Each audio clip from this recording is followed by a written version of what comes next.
Springfield Armory is one of the most controversial gun companies in America, without a doubt. And there's a lot of reasons for that, one of which is just their name. How in the world did they become named after one of the U.S. military's most legendary armories ever? And honestly, there's, a good reason for that controversy, because the connection there is a little, call it murky. Or it could be because of their relationship with an overseas entity. A lot of people don't really understand what Springfield Armory actually makes here in the U.S. versus what is imported, licensed, and sold under the Springfield name. And lastly, and maybe most importantly, is the whole Springfield Armory sold out to a gun control group and threw their customers underneath the bus. Yeah, that one still affects their reputation in Rock River Arms to this very day. But what if I told you that most of what you think you know about that situation is completely and utterly wrong? So we're going to cover all of that and much more on this episode of the Rifled Media Podcast.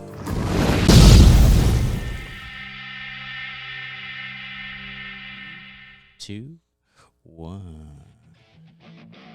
All right. How's it going, everyone? Welcome back to another episode of the Rifle Media Podcast. I'm your host, Owen Walski. Today, joined by three co-hosts. First up, Gino Trin. Hello. What's up, dude? What's up? So how was the trip up? That was pretty good. Like last time, I just drove a couple miles and just let the car do all its work. I'm pretty jealous of that, I'm not going to lie. It's really nice. My car struggles to stay in one piece. It leaks a lot. Don't buy Mazdas. Anyways, Barkus, trip up? It was okay. The new, what's it, 75? 275? Yeah.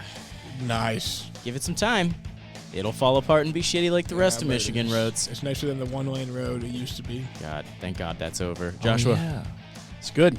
Yeah? A little bit of rain, a little bit of lead foot. You made it here in time, dude. You always do. I do. You really do. It's terrifying.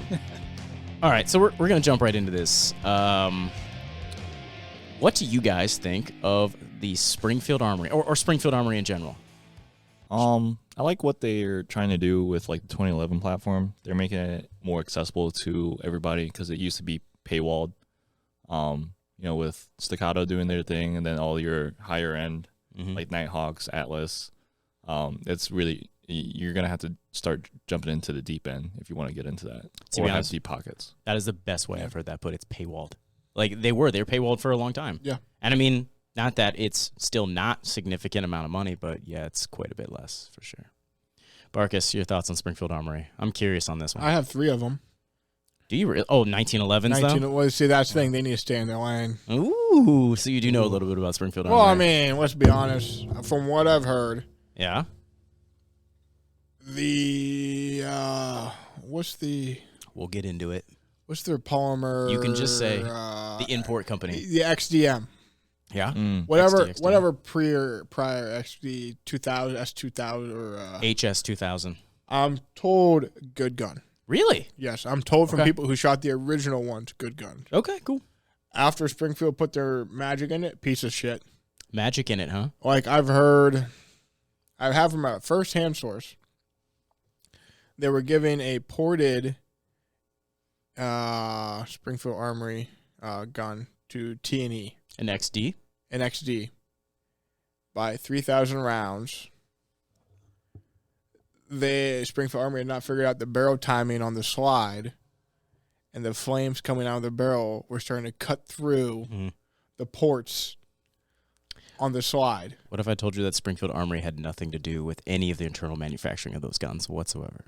See, but that's the thing is, I don't care. Yeah, I mean, that's fair. That's fair. They're selling them as they make them. That's how they market them. Correct. They market them as USA made. Now, they do have a hand in, like, how they're made, because, I mean, we'll go over the differences, and I don't want to ruin the episode, but, like, yeah, Springfield Armory actually only made, for a long time, they actually only made 1911s, M1As, and M1 Grands. Now, I'm the only one at this table who's been to the Springfield Armory. I've been to it. Driven past it. Okay, so you never visited it. Valid. Not the same. It's not. I know where it's at. My sister lives in Boston. Well, so you're saying, off that argument, anyone that Googles Springfield Armory and drags a little guy by his arm and drops him in front have the exact same experience as you. Yeah, no, that makes sense. That tracks. Anyways, I'm just kidding. I was going to say. No, I get what you're saying. I know where it's at. I've seen it from the outside. I mean, the road, basically. Josh. So just the road? Yeah. Do you have any Springfields? I have a Springfield XDS.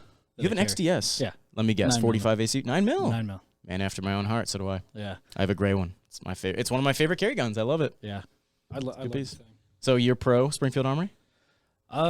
Yeah. I mean, I just had experience with the XDS. I haven't had really experience with anything else, but Okay. I want to get into it and get the history. Yeah, okay, cool. I actually, they're one of my favorite gun companies. And I know I'm going to catch a lot of flack because they are like the most controversial gun company in America. But I like them. I like M1. M1As are cool. I won't say effective or accurate. I love the new XDM Elites. I've loved their 1911s. I have a TRP and a range officer. I love them both. So, all right. So before we get into this, we need to do a little bit of history on the actual Springfield Armory itself. Since Barker's been there, I'll just consider you an expert on everything the Springfield Armory. Thank you. It's about time. Yeah, so it's also known as the Armory and Everyone Arsenal. What? Everyone loves them. I'm telling you, people like me. I don't know why. All right.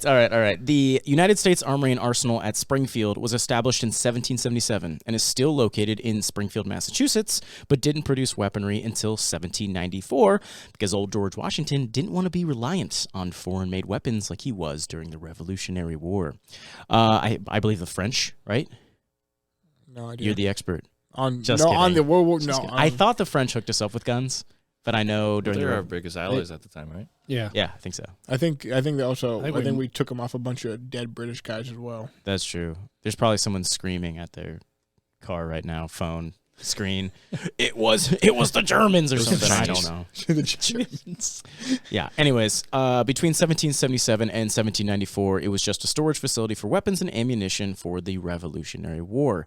The Springfield Armory was the United States' primary arsenal during the Revolutionary War and was instrumental in the Union victory during the Civil War, as it was outproducing the Confederate Army at a 32-to-1 ratio. So for every one rifle the Confederates made, we made 32. I say we because Michigan, Ohio, Pennsylvania. Wait, was Michigan in the Civil War? I don't know. I don't think we cared about you yet. No. I wonder what their Irrelevant. manufacturing process- I don't think we should care about Michigan now. And I live here. Anyways, the Armory also played a huge role in the U.S. Industrial Revolution, as many modern manufacturing techniques were pioneered there. One example was the Blanchard's lathe, invented by Thomas Blanchard, which could mass-produce musket stocks mechanically. This is a terrifying machine. Have you seen it? I've seen. They have a little 3D. It's a working model. It's like a 1/10 scale, whatever. It's badass. Yeah, whirling blades, exposed belts. This was way before safety Well, was I was going to invented. say, that's what whirling blades and that's how things were. Yeah. That was the I was norm. gonna say It's terrifying. Yeah, I watched the video. I'm just like, wow, that is. Yeah. If you fell into that, you're Oh, you're tell you what, you're fucked, going to be dude. shaped like a stock. Exactly. You're Yeah, whether shaped you like like a it or stock. not. You're going to have a gun case coffin. Exactly. Absolutely. So allegedly, Thomas was motivated to make this because an old crusty stockmaker told him a machine could never duplicate his work. So Thomas decided to prove that old man very wrong. Hold And my then he beer. said, bet. Exactly. Yeah, hold my Watch beer. this, old man. The future's now.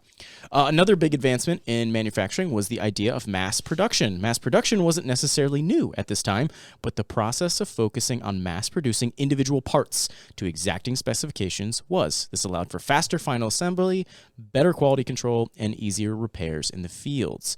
This was different from what they were doing before, which was just making one entire rifle at a time.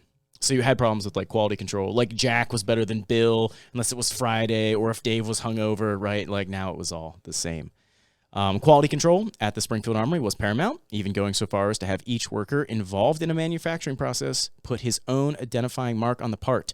So accountability was always front of mind. This system was used when testing welded gun barrels.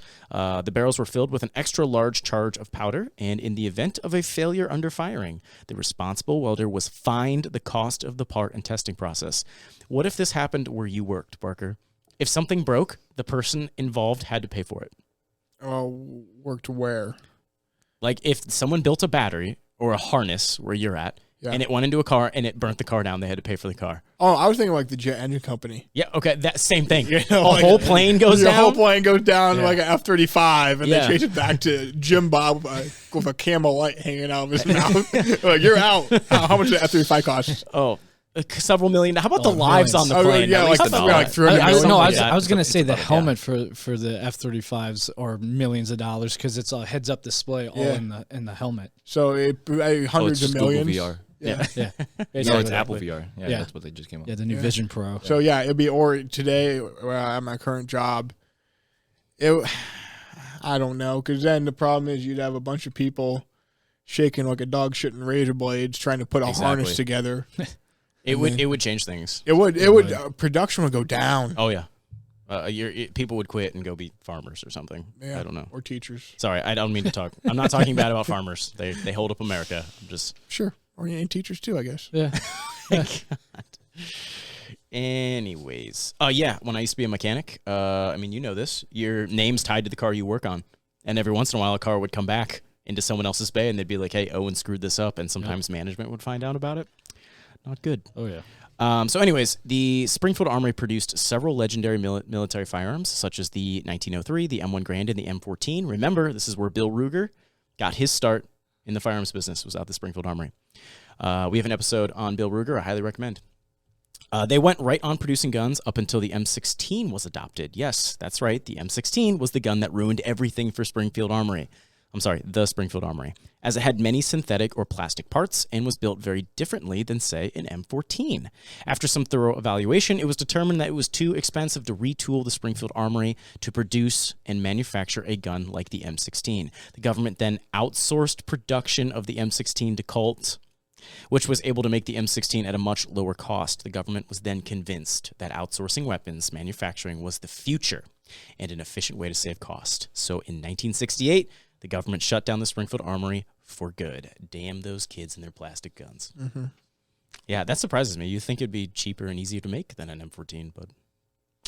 Well, I think it's just the initial cost. What do you mean? Well... Oh, of changing everything over? Well, no, that, and it's a different type of machine because you're talking about a whole new process. So instead of a Blanchard lathe and typical old school gun making equipment, mills and stuff, you're talking now about presses for injection molding, tool and dyes for molding, which would cost hundreds of thousands of dollars. Different calibers because M1A, M14, or M14, M1 Garand, 30 cal. Yeah. Oh, that's a good point, too. I'm sure everything's 30 cal. And teaching old dogs new tricks there, too. Yep. Yeah. All right, fair enough. All right. So before today's Springfield Armory was Springfield Armory, it was actually a small company called LH Manufacturing out of San Antonio, Texas. LH was owned by a man named Elmer Balance. Does that ring any bells to you, Barkus? No. You're not liking that scotch, are you, buddy?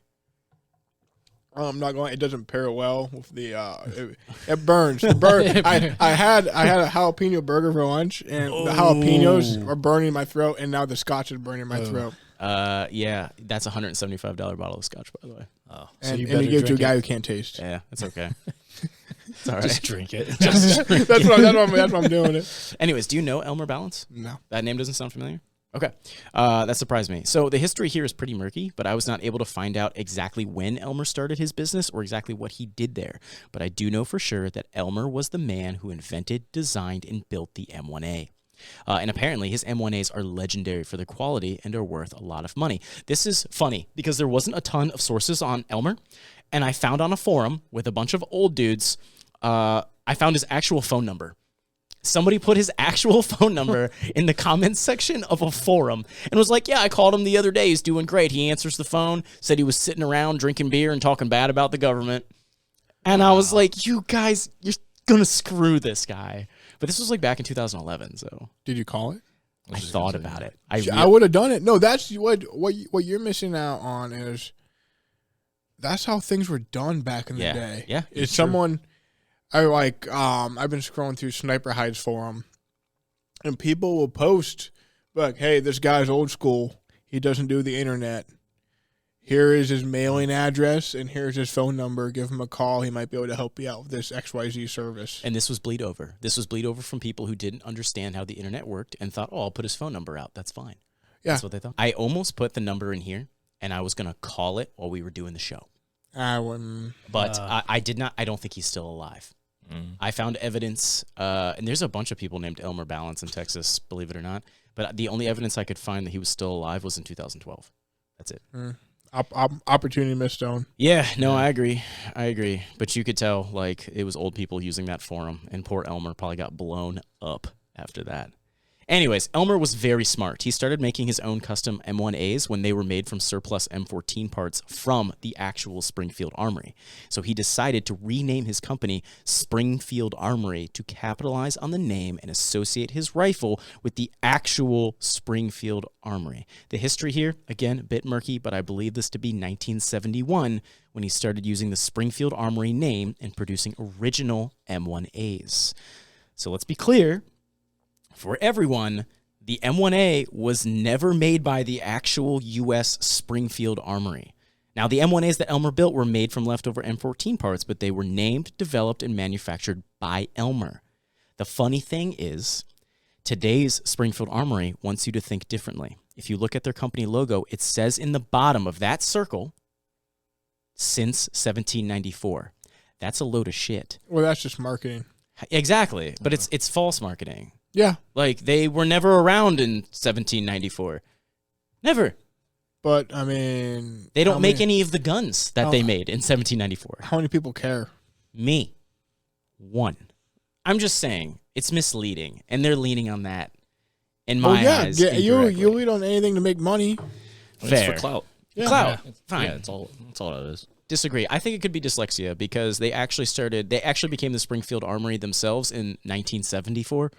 So I'm sure no one proofread their logo. Yeah, probably not. So literally the company we know today wasn't even around back then. They have nothing to do with the actual Springfield Armory or the guns that Springfield Armory made. The M1A is not an M14, and the current company had nothing to do with its original design or manufacturing, and they're made very differently today than they were back then. So want to make that clear. The Springfield Armory has nothing to do with the actual Springfield Armory. It's actually separated by an entire company called LH Manufacturing. So, anyways, Elmer working away, making a great name for himself, making M1As, until Elmer got himself in a little trouble. Elmer was involved in a scheme, or as the government stated, a conspiracy to sell 1,000 machine guns to a quote-unquote buyer in Mexico. Turns out this buyer was actually an undercover ATF agent. They searched Elmer's place, found a ton of M16 parts. He was convicted, but sentencing was overturned, as Elmer and his crew had actually committed no crimes. It was only conspiring to, and apparently the ATF agent jumped the gun and didn't wait for any actual crimes to be committed. This was also on the line of entrapment, as the ATF agents were attracting Elmer and his crew as willing buyers. I don't know what ended up happening with their sentencing, but at the last second, all sentences were vacated, and they were only convicted of conspiracy to sell machine guns, not actually selling machine guns. I couldn't find proof anywhere, but I believe this was only a hefty fine and no actual jail sentence.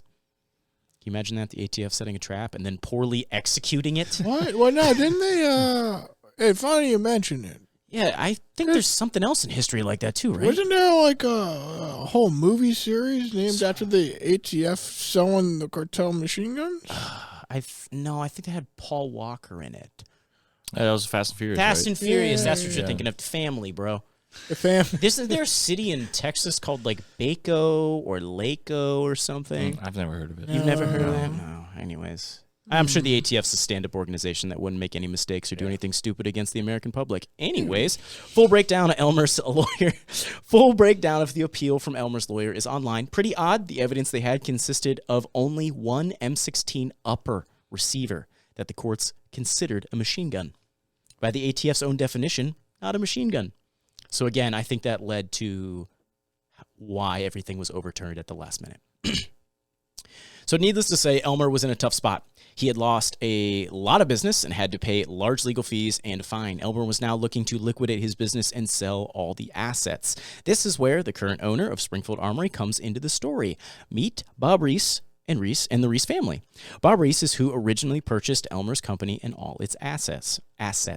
Bob was born in Moline, Illinois in June of 1931 and grew up much like Bill Ruger, running around outside, hunting and fishing. When Bob was in high school, he found out that he had a passion and talent for trap shooting. He actually was named the North American trap shooting champion at age 16. Impressive. I was still like learning how girls worked at 16. He broke I still don't 99. You still don't know? Yeah, I still don't know. Actually, that's a good We'll point. never know. I only know them mechanically. I barely. Why did you Yeah. change I out got a couple batteries? videes you can watch if Why you need. did you have to change out batteries in yours? They're quite not very often? good videos. Mechanically, you must have a patching on the duct tape. She keeps deflating on me over again. Just put some Flex Seal on it. Anyways, he broke 99 out of 100 clays with his Model 12 12-gauge shotgun that he named Carol. I believe Carol was the name of his girlfriend at the time, who later became his wife. Do you guys name your guns? Does anyone name their guns? I did. Did you really? Yeah. Which one did you name? My work gun, Ooh. Ellie. Ellie sounds hot. Why? Yeah, what's LE. the reason? Law enforcement. Fair. Yeah. I can bleep that out if you don't want me to have it on. Barkus. No, not really big on naming anything. Really. Yeah. Like I don't name cars. I mean, I named my car. I name my car. I name my 86. I don't name my car. As long as it's not like a black Mustang named Eleanor, I think we'd be good. Yeah, if you have Yeah. taste when you do it. Yeah, I don't name my guns. Okay. That's more because I probably forget their names and then feel bad. Just Yeah. like you do in Shit, real life. which one? Yeah, just like I do in real life. Be like, Shit, yeah, who are you Barker's again? running through them. Yeah. Gotta wait in line for Barker. Do you name anything, Josh? No, I've never Nothing? done that. No. Okay. You've never named your dog? No, nope. It's just it. Hey, you, it. Dog. There, dog. Come here. DOG. That's what I Yeah, DOG. What'd That's you your name your name. 86? Scarlet. Scarlet? Mine's name's Blue, BLU. Anyways, Bob bounced around a lot in his life. He tried many different jobs and careers before eventually moving back home to work on his family's farm. Turns out, this farm was close to the Rock Island Arsenal. Bob found out that he could buy torch-cut firearms straight from the arsenal for scrap metal prices. He would then strip out the valuable parts from the torch-cut guns and sell them to surplus dealers and manufacturers. Tell the audience what torch-cut means. So, in order to buy a part, so you have a machine gun, and you import the machine gun from some other country or even the U.S. back in the day, and you could buy the machine gun kit. However, a kit is not a gun, and there have to be so many cuts. Back in the day, you could use a saw. Oh, I thought it was always a torch. No, It's like a P80 system, right? yeah, like I've seen saw kits It's different than the P80 system. It has to be, the receiver has to be cut 3 times. or important part. Important has to be cut 3 times? Okay. Some important. We're getting into the parts I don't know quite about. If Okay. that makes sense, because it might be the trunnion. Well, I did research and it said receiver. Receivers on it, but it might be the trunnion because I sold some kits that had you had to buy a new front trunnion. Got it. Oh. I know what you're talking about. I think it's receiver, trunnion, barrel. Got Those it. have to be that's cut. right. The barrel had to be cut too. I forgot about that. Unless I bought kits that have a OE barrel too. Okay. So that's what I mean. I don't know a lot about it, but you get a pile of metal that used to be a machine gun. Right. And it cannot be easily put back together without new pieces and welding, Welding. etc. Yeah. That's what a parts kit is. Basically, the military didn't want to sell fully automatic weapons to the public, so they would deactivate them by cutting important parts or the receiver and barrels, I think in some cases, with a torch. Or a saw, I guess. Saw back in like the 60s. Yeah. And torch, because saw, you can literally piece them back together and weld them. Easy weld. Easy weld. Yeah, torch, you're having, a half inch. Yeah. So it's just an easy way to SBR. Pretty much, Something. dude. Yeah, a Pretty permanent. much. Permanently SBR something. Yeah. So he bought and stripped anything they were getting rid of, BARs, M1s, M2 carbines, M1 Grands, Thompsons, 1911s, and Bob finally had some success with this and was able to open his own business called Reese Surplus Inc. It continued to grow, and he started making relationships with surplus dealers and manufacturers all over the U.S., and one of those manufacturers was good old Elmer Balance of Springfield Armory. Can you still buy torch-cut firearms? Yeah. Okay, that's what I wondered. Like, you can buy brand new torch cut firearms. Really? Yeah. Like M16? No. Like what? Give me an example. PPS 43. This is all prior Russia-Ukraine stuff. Okay. But there's a couple websites that were still importing stuff, and they were like, I bought a brand new, like, you can tell the bolt had never been ran on it. PPS 43 that was torch cut, Okay, cool. and they're cheap, but you could buy the parts and then you could put one. I sold it because It seems hard, yeah. Well, I had too many projects, Got it. and I don't need another 9mm pistol. Yeah, sell me that Model A whenever you're ready. Anyways, poor old Elmer Balance was in a tough spot with the recent court case and was struggling to keep the business going. He owed Bob Reese, money for M14 parts, and Bob and his son had traveled down to Texas to negotiate payment or trade for the money he owed Bob Reese and his family. The negotiations regarding Elmer's debt soon turned to discussing the idea of Bob buying Elmer's entire business. Bob saw the awesome potential in what Elmer had built. He saw great potential for the M1A and the large amount of interest that Elmer had built around it. So Bob did what every businessman does in a situation like this. He called his wife. Oh, big mistake. Yeah. Yep, wrong. Wrong. Anyways, Bob explained the opportunity he had and the potential he saw and how it would already fit well with what he was doing. With the blessing from his wife, Bob mortgaged the family farm and bought Elmer's entire business. And I mean everything. Like he bought the phones, the desks, the chairs. And word has it that Elmer went and got 2 semis, filled them with literally everything, drove them up to Genesee, Illinois, dumped it off, and that's where Springfield Armory is still today. Does your girlfriend know that you wouldn't call her for a business decision? No, she would kill me if I did. That's why everyone's overrated. Exactly. Single. I do what I want when I want. As the only man at the table who is happily not single, I'm not going to comment on this. I'll just take your guys' word for it. Anyways, Bob set up shop in an old diner that had shut down and started pumping out M1As. The first M1A they built took them 4 hours to complete. As they had little experience building guns. Their only experience was with disassembling guns and selling parts, not assembling them. Yeah. Things got even more difficult when they started running out of surplus M14 parts, the parts that they needed. But because of the fate of the family hung in the balance, they rose to the difficult challenge of manufacturing and developing the parts they needed. Failure was not an option. So some of those original M1As from Elmer and Bob that were actually built on the original M14 surplus receivers worth a ton of money, like $3,400. How do you know it's original? They'll be stamped. There's actually stampings on the I think it's like Elmer's initials or something like that, or it'll say. There's ways to tell. Also, the modern receivers are cast. The original M14s are forged. So there are ways to tell. When I was doing research, they were anywhere from like $2,100 to $3,400. I saw one go for $38. They look the same. I wouldn't pay it unless you're a collector. I'm a shooter. You saw that MPX. You have a brand new M1A. That would be the worst trade ever made, dude. Maybe not the worst trade in all of trades. Yep. Thank you, Mr. Trump. I've been working on my Trump impression just for fun. Yeah, for fun. Yeah, it's hilarious. All right, so they were actually pretty successful with this. From 1974 to 2001, Springfield Armory made M1As, 1911s, and M1 Grands. Yeah, that you heard that right. They actually remade the M1 Grand, but can you still buy them? No, 2004. I think. Okay, because I've seen some new come online for auction. Well, the original ones were in 308. Yep. Yeah. They were in 308, not 30-06. I think eventually they made some 30-06 ones. Maybe 06 was the last year, but 2000s is when they stopped making them. The M1 Grand that Springfield Armory produced during the time were made from brand new cast receivers from original military dimensions and surplus parts. Like I said, I think they eventually made a couple in 30-06, but I wasn't sure how many. And believe it or not, a few M1 Grands were actually issued to the military as 308 guns. Yeah, the Navy guns. Listen to this. You want to know how they weren't converted? They were just a block. Correct. They were a chamber shim. Yeah. Would you trust that? Well, because no. They were chamber for 30-06. The shim was in the action for feeding. It's a little block. They actually put it in the chamber.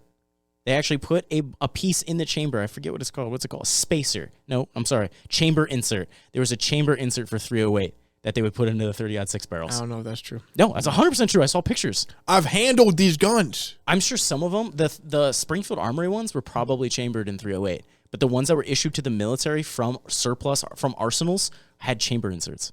Whatever you say. Dude, I should have put a picture in this. Okay, whatever. I'll trust your judgment. It was the Navy. Supposedly, only the Navy got those guns. Yeah. Yeah. I knew that. Okay, all right, fair enough.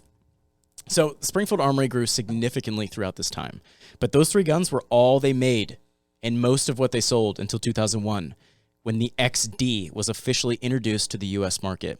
But this gun was not made by Springfield. It was actually made by a company called, guess it. I don't know. Can you guess it?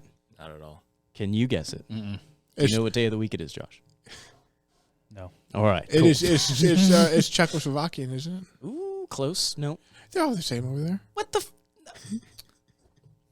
See, agreement.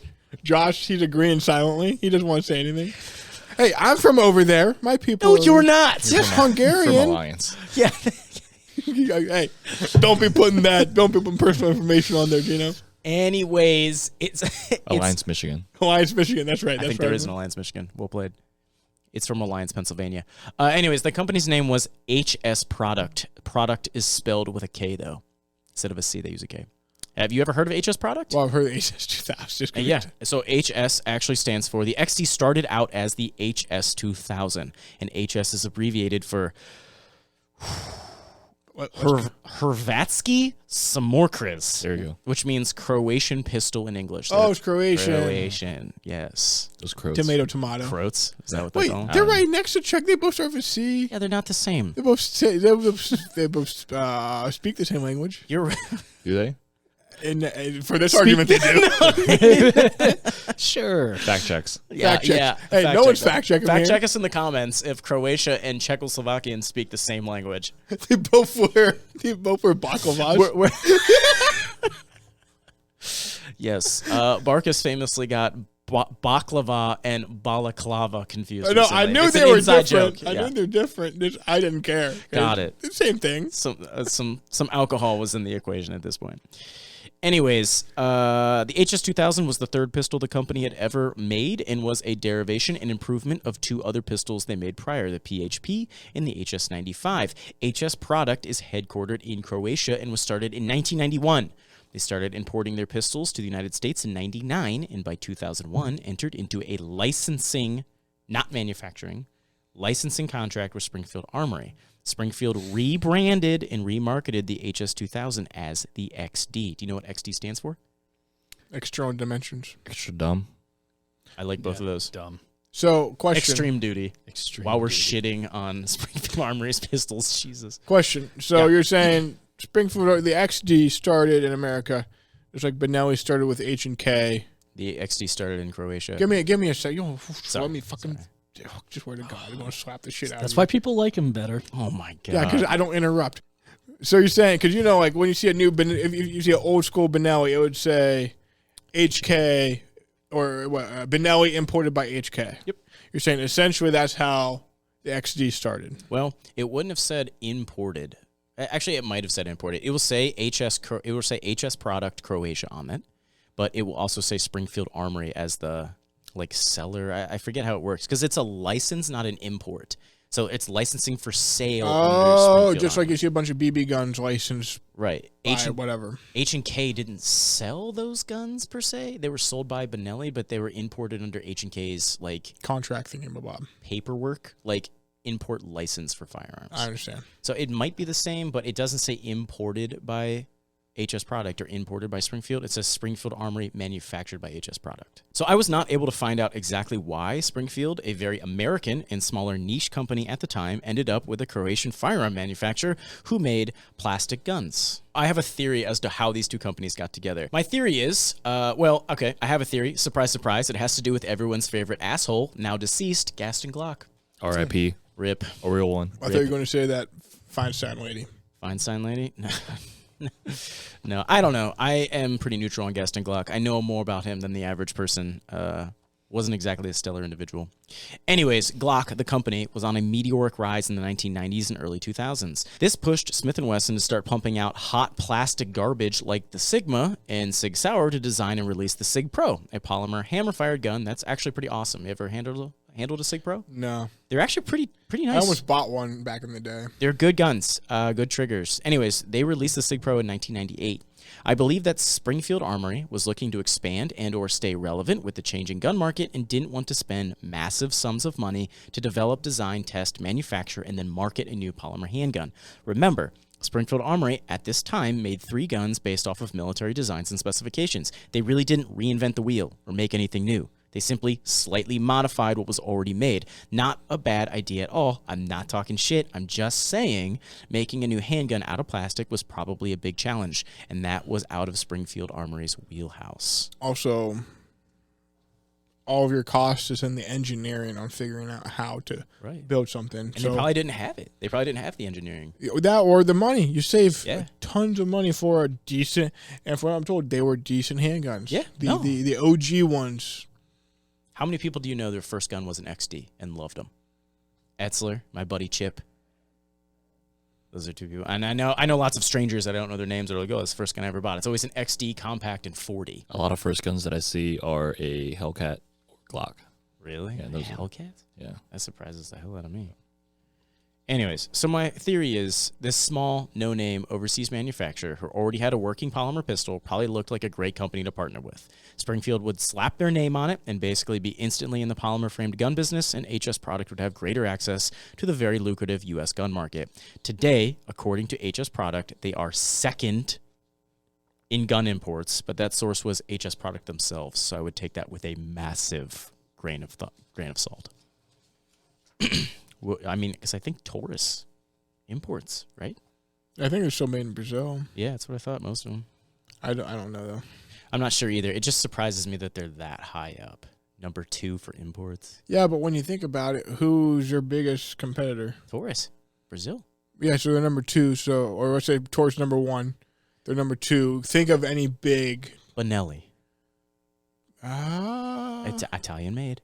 No, because you have Berettas made in USA now. Yeah, exactly. So Benelli might be it. The Browning, Morocco, Japan. No, Browning's USA. The shotguns are Morocco, Japan. No. I don't think they hold the licenses anymore. Okay, maybe not. I'm just saying. Because I think it's Morocco now. They went on their own. Okay. Well, Morocco's a place. Like, it's a city in Japan. Yeah, no, but there's Morocco firearms now. Is it really? Yeah. Okay. I believe, because if you look online, you can search by brand, and Morocco has stuff for sale. Really? Yes. Okay. They're supposed to be top notch. Okay, so maybe they are second. Maybe they are Actually, second. For your lever gun, look at Morocco's. All right. Fair enough. Anyways, do you think my theory makes sense? Do you think it was just easy for Springfield to jump into the... 100%. Yeah. I mean, like, that's how you compete and stay cost effective at the same time, right? That it makes business sense. It's a good business move in my mind. Yeah, I mean, Bob was a smart guy, clearly. What'd you find about the Czech Republic over there, Josh? It says Czech is the language spoken by the Czech Republic. I'll check that out. That's literally what it says. So Croatia speaks Croatian and Czech speaks Czech? Oh, wow. Pretty much. It says Czech and the Slovak. more you know. Yeah, the more you know. Knowing's half the battle. Tomato. Yeah. Listen, if we had a person from either of those countries down here speaking, would we be able to tell them where they're from? No. No, we wouldn't be able to tell. Anyway. I say the same thing about Asian people. Do you? Yeah.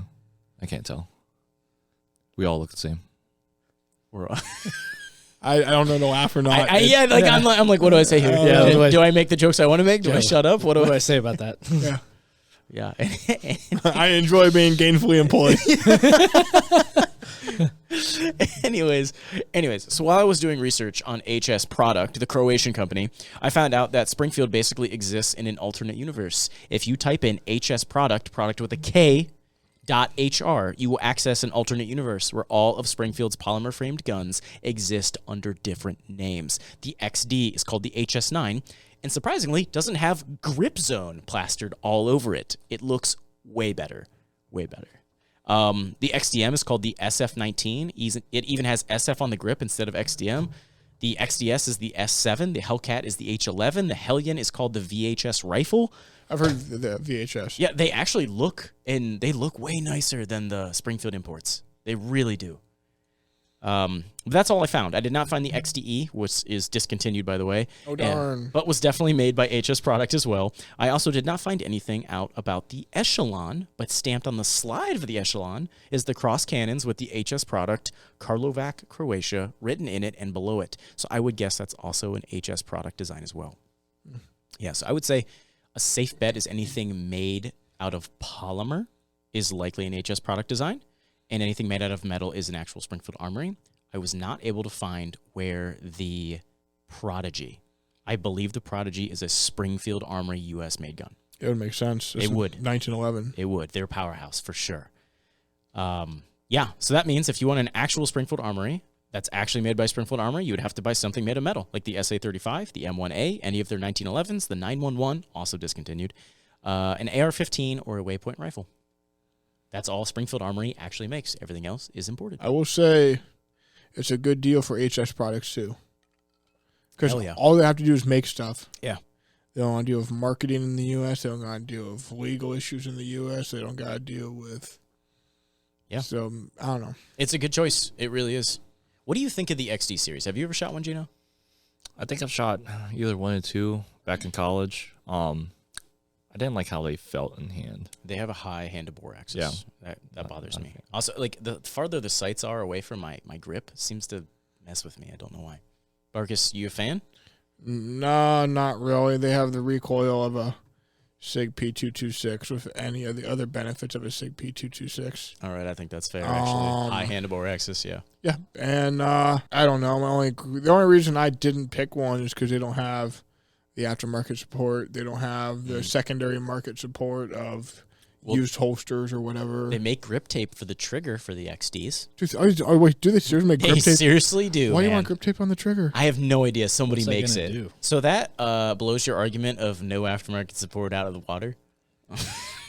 So some Jim Bob is in his garage with a template and an X-Acto knife, Is cutting trying not to cut off his fingers, trying to cut the. Yeah, dude. XD people are a very special. Also, breed of the people. trigger is.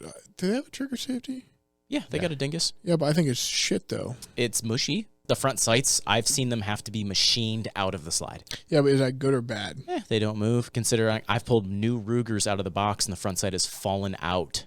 Yeah, So- but I mean that's a Ruger. That's not. That's true. I'd overall say they're decent guns. I've got nothing against them. I prefer the XDMs over the XDs, but I like them. Trying to think. I will own an Elite Because eventually. I've talking mad shit on XDs before. I know. I expected you to do some of that here. Well, I mean, no one's here thumping their chest of like. Etzler. That's- Etzler and- loves his XDs. And let's be honest, it's been a minute since I've like brushed up on my talking shit about XD skills. Yeah. Because like Is that something you keep sharp? I know. Because I mean, I don't hang out with XD people. Oh yeah. I don't hang out with He's a those revolver guy people. now. Yeah, exactly. Well, revolvers. Those people are so much cooler. They're classier. Let me tell you what, Classier. they and their goddamn wife beaters in their trailer park. Classier for sure. 100% true. You're classier. bragging about their grip zone. Okay. Anyways, enough shit talking aside. Springfield Armory continued to grow with their XD, XDS, and XDM series pistols, complementing their reputation for high-quality 1911s and the M1A. Springfield's reputation grew into the likes of Sig Sauer, Smith & Wesson, Ruger, and maybe, just maybe, to some people, Glock. But not me. Everything was going good until the spring of 2017 when Illinois' Senate Bill 1657 was introduced into the Illinois legislature. Yes, let's talk about this. What do you guys know about Senate Bill 1657 and Springfield Armory's involvement? At the time, I knew a decent amount. Ooh. Since then, it's been in the back part of my mind. So let's talk. What do you know? And what do you guys know? Do you know anything? No. You don't know anything? Oh, please teach me. Okay, Barkus. Educate us. Lead us. What so far? What the Cliff Notes is what they gave money for a bill, or I think how money was involved in supporting a bill or something, or lobbyists or something that. What was it? That would pretty much take away from building own guns, or it was pretty much limit to where the people who were making guns commercially would be about it, if memory serves me right. Am I right about that? So you're right and you're wrong. Okay. You're right if you read the headlines, the forums, and the tabloids. Okay. Then that's right. But if you look at the actual cold hard facts, that's completely wrong. Okay. And that's like, what if let's start here. I'm going to read you what the actual, what the forums say, what all the articles says, what the market, what the populace thinks happened. So story goes that an anti-gun rights lobbyist group, the IFMA, sound familiar?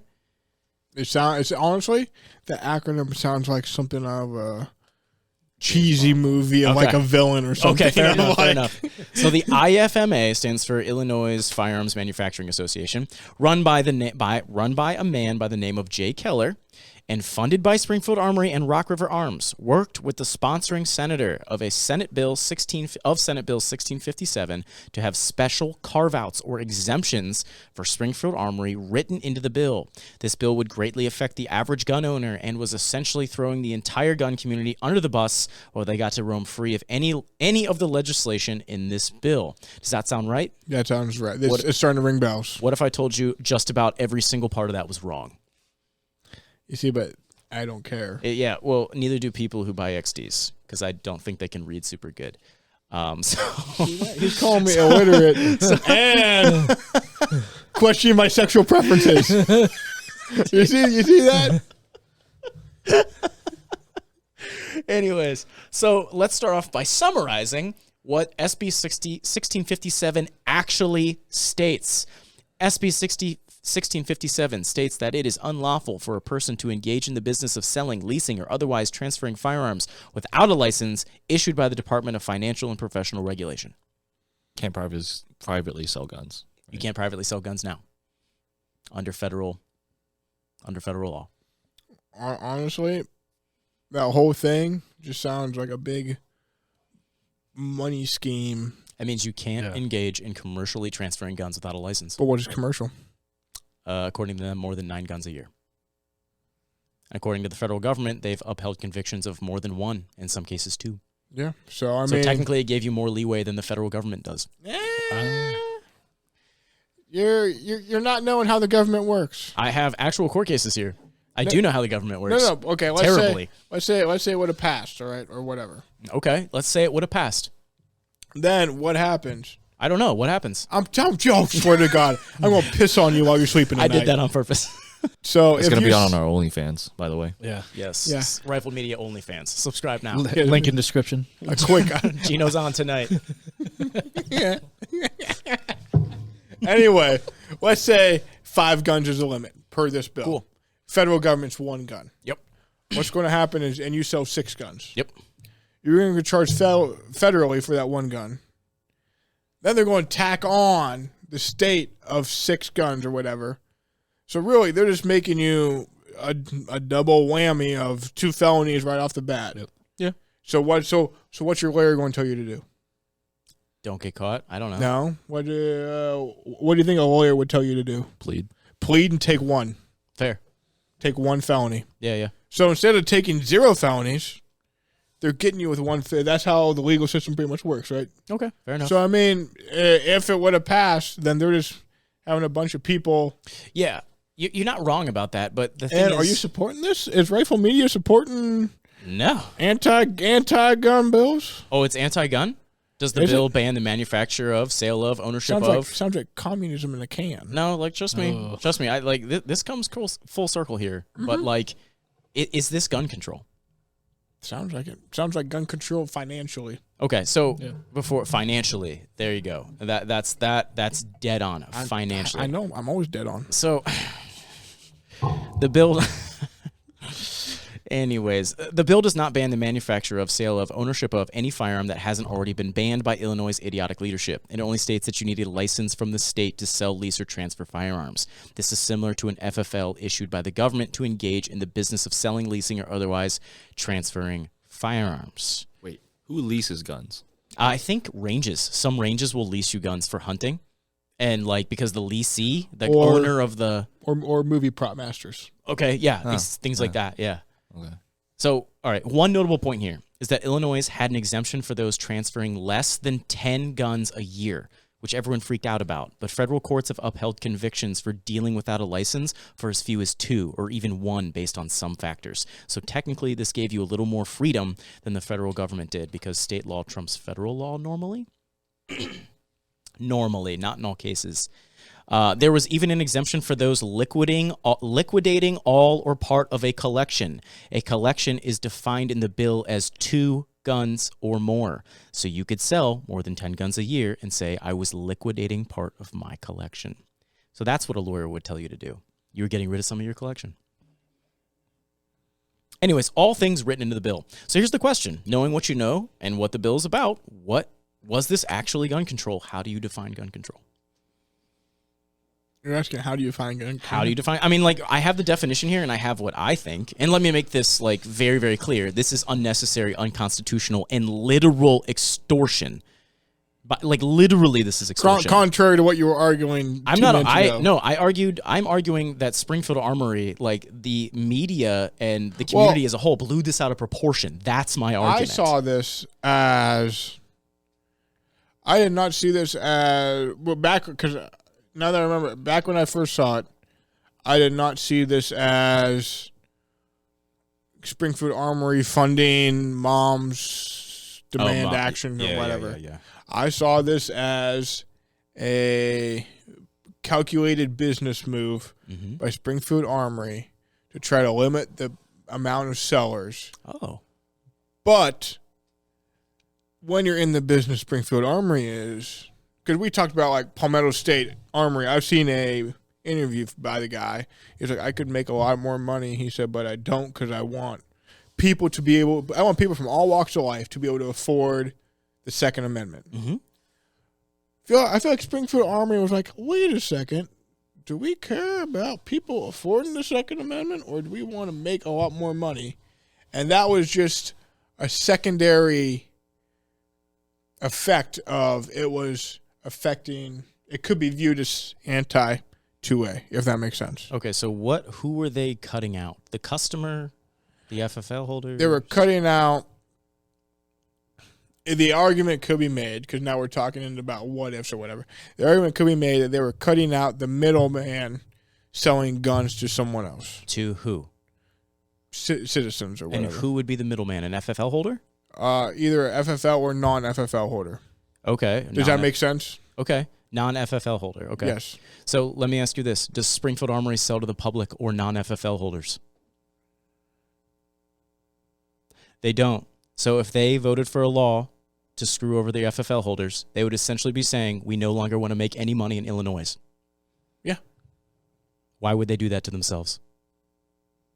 That doesn't make any sense. I'm just saying. A lot of people thought that, but nobody understands that Springfield Armory would basically be screwing over their own customers in their own state and being like, well guess we won't sell guns here anymore. Hold on. Let's pump the brakes here. Pumping them. You're saying screw over the customers in their own state. They're FFL holders. I would love to see the sales for the state of Illinois for Springfield Armory. I mean, I'm sure it's not high, but it's not nothing. I'm sure it's not nearly what you think it is. Okay. What do they make this legal in Illinois? I mean, you could do compliant like pistols, handguns. Absolutely. So 1911s. 1911s. Or you could do like 10-round mags, XDs. They're all out there. Every gun company makes compliant versions of handguns. You probably couldn't do ARs. You could do waypoints. You could do M1As, 5-round mags. I mean, like... What's the point of an M1A? You know what I mean? What's the point of an M1A at all? Just saying. Oh, you're saying that. And you're the one that owns an M1A here. Correct. And what do I say about it? I don't know. You're kind of ashamed of owning you. You enjoy cool. it, but you're ashamed. There you go. Nailed it. It's not accurate. It's like leg and feet. Yes. Yes. Oh, you see right there. You see? Two things I don't like. Feet and M1As. That's always cool until your friends know you're into it. Yes. Yeah. Anyways. Wait, are you? I'm not into feet at all. Mm-hmm. We can talk about that. Okay. You can tell us off camera. All right. Anyways, I know we talked earlier about this. I'm waist down, ankles up. Let's make that clear, okay? So you don't want her to have feet? That's kind of fucked up. Oh, my God. You want like a worn, torn victim that's on Okay. It's okay if you do. It's fine. We're going to pump the brakes here. Yeah, Anyways, 2024. we're going to go back to the FFL holders. You get that little thing you hang from your rear view that lets you park in good spots.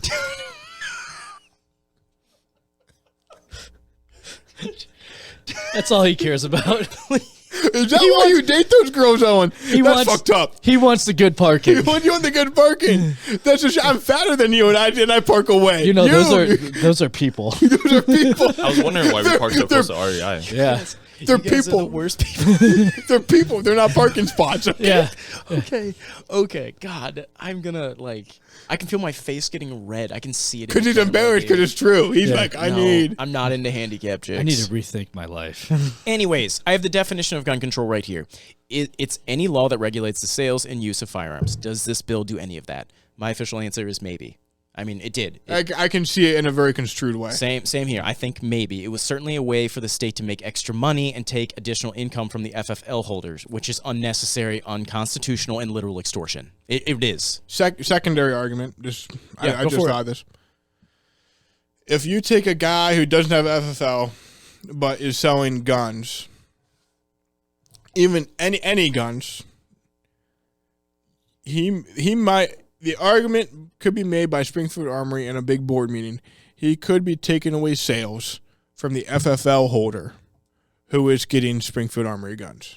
Does that make sense? Who's taking away sales? So you have... Oh, you mean the guy that representing them in the courtroom? No. So civilian has a choice to buy from the non-licensed guy or the FFL guy. Well, remember, federally, they don't have a choice. So unless you're saying that they're illegally purchasing guns under the table. I'm saying used guns or whatever. Used guns. Okay, deal. Okay.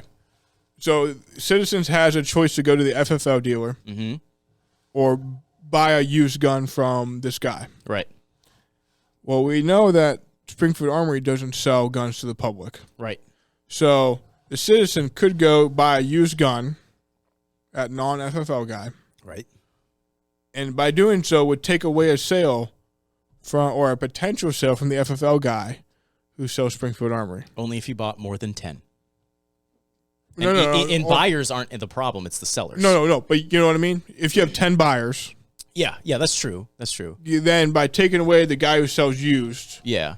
you're forcing them to go to the FFL. Right, but the bill wasn't doing that. It didn't affect people I buying. thought we just went over this. No. You could buy as many guns as you want from private individuals. You just have to pick 20. You could only buy 10 from one person at a time. So you could buy 40 guns from 4 different people, 10 at a time. It didn't affect buyers. It affected how many you sold as a private individual a year. No. And there were workarounds. I'm saying there's workarounds. But I'm saying you're looking at as one guy buying 10 guns. Yep. I'm looking at it as 10 customers. Yeah, that's true. I understand what you're saying, but the bill didn't, it wouldn't have stopped that. If it passed, it wouldn't have stopped them from having that option. They still could have bought from that individual if they wanted to. Through the loopholes. Through the loopholes. Oh, well, not through the loopholes, just in general. They didn't count. It wouldn't have affected a buyer, just a seller. So I understand your argument, but this bill would not have affected that. So believe it or not, this type of law, not uncommon. 16 other states have this exact same requirement already in place, like New Hampshire, where Sig Sauer is located, Connecticut, where Mossberg is located, Alabama, where Kimber and DPMS are located, or Pennsylvania, where Auto Ordnance, Car Arms, and Magnum Research all have locations. All of those companies and the small FFL dealers in those states seem to be doing just fine. So this is not that uncommon. So let's talk about the IFMA, the gun control group. This is all over the internet, and I don't understand it. The gun control group that threw American gun owners under the bus, the IFMA, stands for Illinois Firearms Manufacturers Association. It was a group funded by Springfield Armory and Rock River Arms to represent their political interests in the state of Illinois. This is also known as a 527 group. It's a basic lobbying organization called 527. All their information is public. This is also easily found online under 527.org. Over the group's 3 years' existence, both manufacturers donated $50,000 a year, totaling $300,000 by the disbanding of the group in 2017 as a direct result of this situation. The man tasked with lobbying and working in the Illinois government was a man by the name of J.A. Keller, who was a professional lobbyist. The official story from both Springfield and Rock River Arms is that Jay acted on his own accord by making a deal for the carve-outs and did not consult them regarding the bill. This makes complete sense to me, as this was literally his job. Do you believe Springfield Armory and Rock River? What do you mean? Do you believe that statement?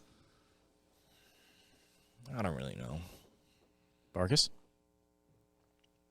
I can see it both ways. Okay.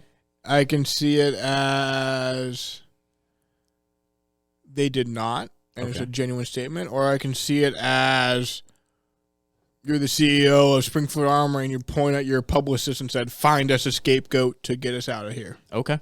All right. A scapegoat from what? We spent 20 minutes over this. Well, I mean, you're assuming there's a scapegoat. A scapegoat from what? The negative attention it had gotten them. Negative attention. Negative perception. Negative perception? Okay. Yeah, fair. That could have been a made-up, fabricated story by Springfield. I think that's absolutely fair. Josh, your thoughts? I'm not too sure what I think about this. Okay. All right. Because if you don't believe them, some things to consider here. Some things don't make sense. We talked about the FFL holders. If Springfield threw every other FFL in the state under the bus, they would absolutely be screwing themselves over. Remember, this law wouldn't affect the citizen gun owner. It only affected dealers holding FFL licenses. Many people thought they were trying to snuff out the competition by eliminating other FFL dealers, but that doesn't make any sense. Springfield Armory doesn't sell to the public. They sell to dealers and FFL holders. They basically would be cutting away any profit and any sales in the state of Illinois. Why would they want to do that? Second thing is the IFMA was not a gun control group. It had other members of the board who worked for Rock River and Springfield Armory, but the guy actually doing the work lobbied to protect two major firearms manufacturers. He was paid to protect. If everybody was going to go down, and again, we don't know the reprimands. We don't know what this was going to cost. What was Springfield Armory and Rock River running from? Do we know that? Nobody knows that. So anyways, if everybody was going to go down, which was not the case here, the group was protecting the two biggest manufacturers in the state. How is that anti-gun? This is a kill one, save 1,000 scenario if there was something worth running from in this case. Did you look into who started this story? Oh, yes, I did. It's later on in the story, but I'll say it right now. The original story no longer exists. I know the gentleman who wrote it. I know when he wrote it. His initials GG? I'm not going to confirm or deny that. I'm not going to lie. You just upped. That makes him a straight up cutthroat G. And he deleted it. The original story's gone. It's in summary in a couple other websites, but he deleted the original story. The website that he wrote that on no longer hosts any of it. It's gone. Interesting. Well, hold on. We'll finish so we can be archived. So we can. It probably is. I couldn't find it, and I looked hard. You can say it later so we can talk more freely about. Yeah, sounds good. I don't want to. First of all, I respect that individual a lot. He is a good writer, and I use a lot of his writings for these podcasts. He's a good guy.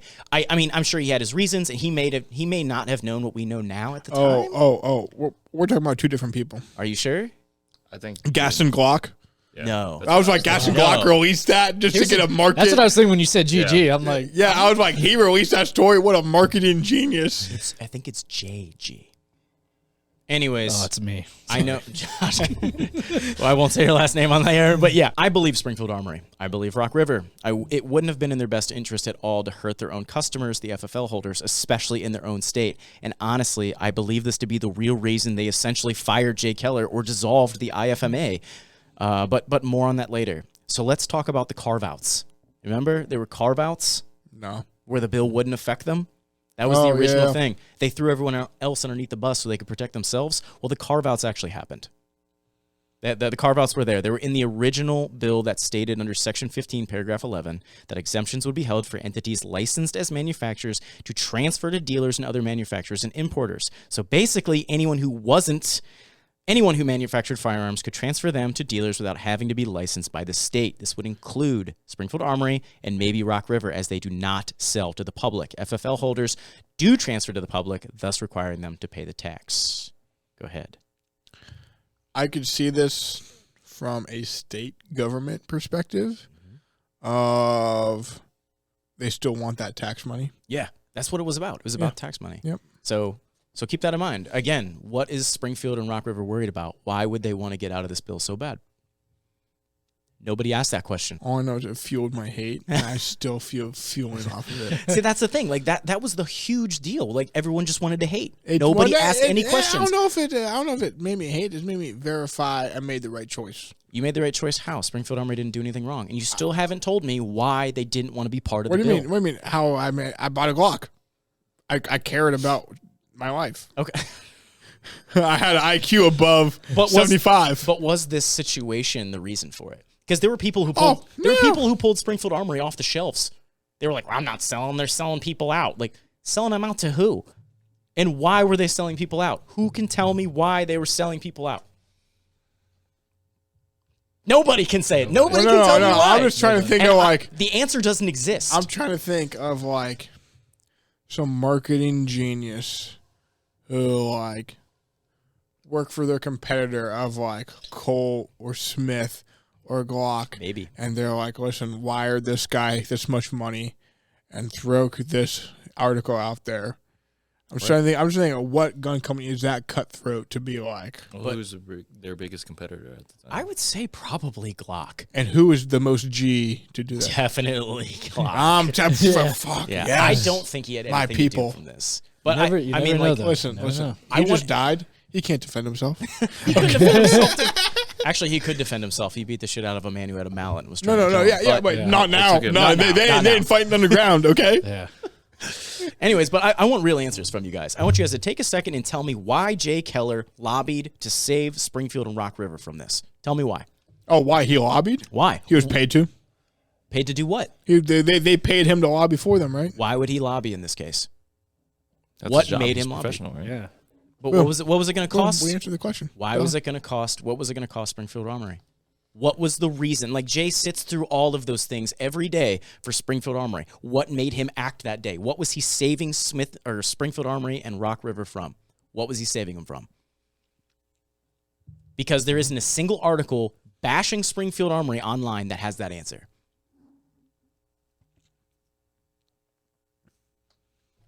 Nobody can tell you. I have the answer. Oh, yeah, I have all the the answer. answers. All right, but anyways, the carve-outs were almost immediately changed 2 months later to specifically state that manufacturers, dealers, and importers were not exempt from this bill, regardless of their federal licensing status. So there is supporting evidence that Springfield Armory and Rock River did reverse any initial decisions made by Jay Keller. All right?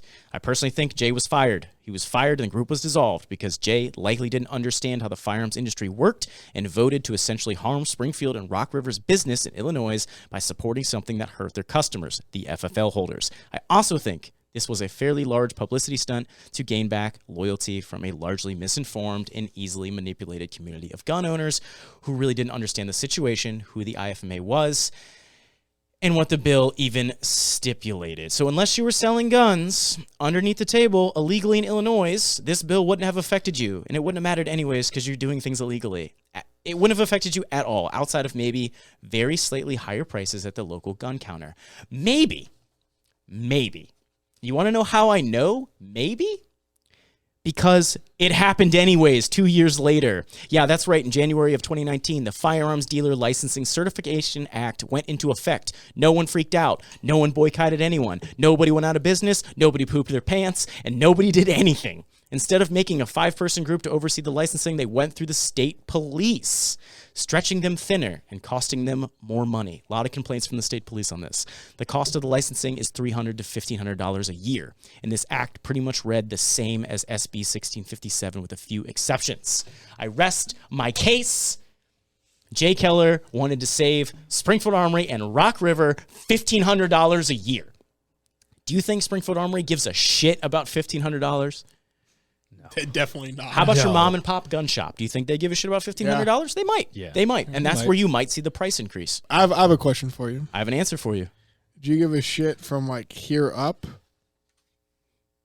Or you're only into like do you want them to have hands too? Or you're only into back on that? Oh, dude, I that thought in my mind, that's in and your I was head. like, that's a zinger right there. So you want all four, or you just want the feet? Just the feet.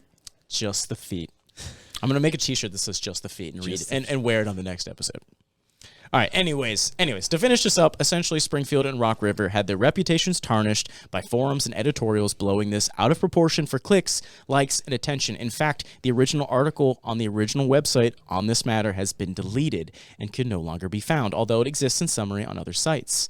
So here's my question. Does this change anybody's mind on Springfield Armory and that entire involvement with 1657? Does this change the way you think about them, does this change the way you think about Springfield, Gino?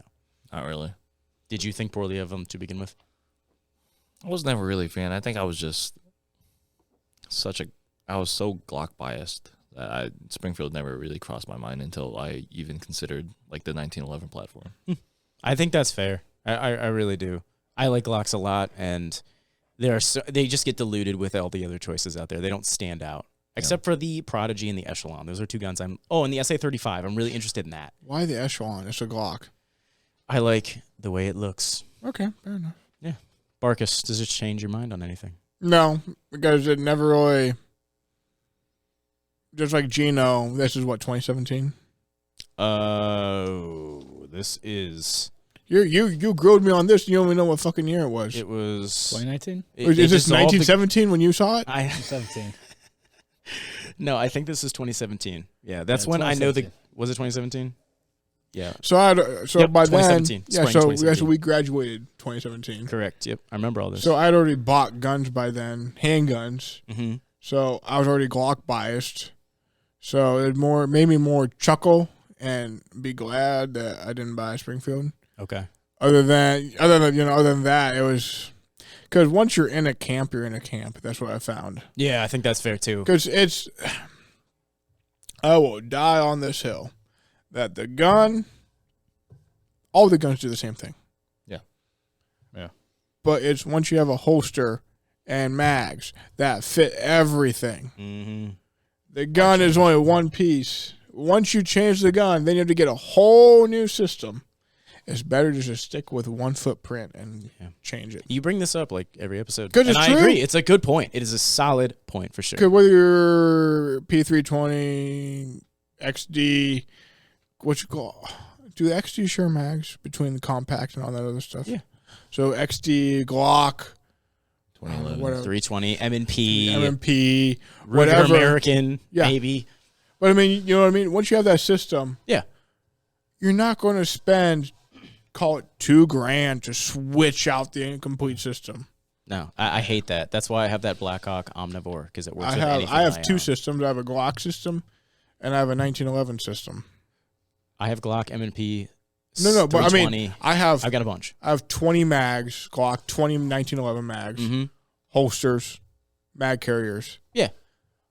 Other than that, I really don't want to delve. That's why I don't buy anything new from SHOT Show. Yeah, fair. Because at that point, it's like, why am I spending $2,000 and something that I don't use that often anymore? Yeah, that's fair. So Josh, what do you think of Springfield Armory, man? Change your thoughts? No, my thoughts haven't changed on it. Really? You don't like them? No, I'm fine with them. Like, Okay. I was going to say, I'll buy that XD for $200. Nah, I'm good. I want to offer you $125. Oh, $125. Then Whoa, some, whoa, oh, yeah, whoa, I whoa, sold it for $1.10, $400. man. I'm just kidding. Anyways, all right. I don't have an issue with them. All right, that's kind of what I thought. Like, I wasn't sure how passionate you guys took this, but there are some people out there that absolutely think Springfield Armory is a sellout. Like, I'm a big fan of TGC News and John Patton, and he's actually the reason I wrote this story, because I look up to them. When the guy speaks, I listen, and he still talks a lot of shit, talks a lot of hate towards Springfield Armory, and I know what I know about this stuff. Well, I remember I had a teacher in high school, and try and think. Well, look at this person and imagine it's a gun company, okay? Okay. When Lance Armstrong came out about his cheating and all this other, did anyone give a shit? No. No. Only the people in that community. Yeah, I was gonna say people Right. in the community. People with did. one testicle. People with one testicle cared. People Owen One testicle, no feet, Owen, baby. Owen double cared. One testicle, no feet. Owen Bring him double on. cared. He didn't have nothing. one down there. testy with no feet. But so got some Glock. He did some shady stuff off that. But Yeah. I don't give a fuck. His handguns perform. Yeah, you had a good idea. Know what I mean? Yep.